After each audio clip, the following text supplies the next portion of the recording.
Armand, it's been a while since you posted. What's up, Armand? He says, what's up, you awesome ass dudes? Love you guys. We should all get married. Anyway, question. How would you use a Google Stack for an e-commerce site? That's a good question for Marco. I can't answer it because I just don't do e-com. And number two, is our Google Stacks as effective as they were years ago?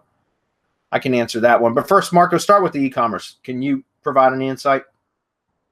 Yeah, absolutely. People shouldn't get boxed in. You know, we talk a lot about local, but that's because most of our people are oriented towards local marketing anyway. But we always say this, right? Your local is only limited by what you want your local to be. So if you want your local to be the city or the neighborhood that you're in, that's your local. But what if you make it your city? Or what if you make it the county or the state or the U.S.? I don't know if you're in the U.S., Armand. I'm just guessing that you are. Or in the case of e-commerce, what if you make it global? The only thing that changes is the way that we create relationships, and that's something that's taught inside our YS Academy. I'm not going to teach it here.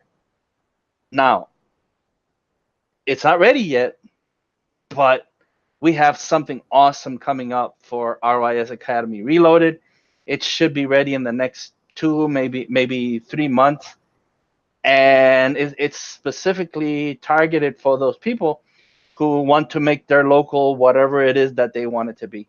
That's what it's going to be geared towards. So if you want to make it your neighborhood, the city, county, state, nation, global, you're going to be able to do it. And that's what we're going in the lab, and we're going to be working on that. There you go.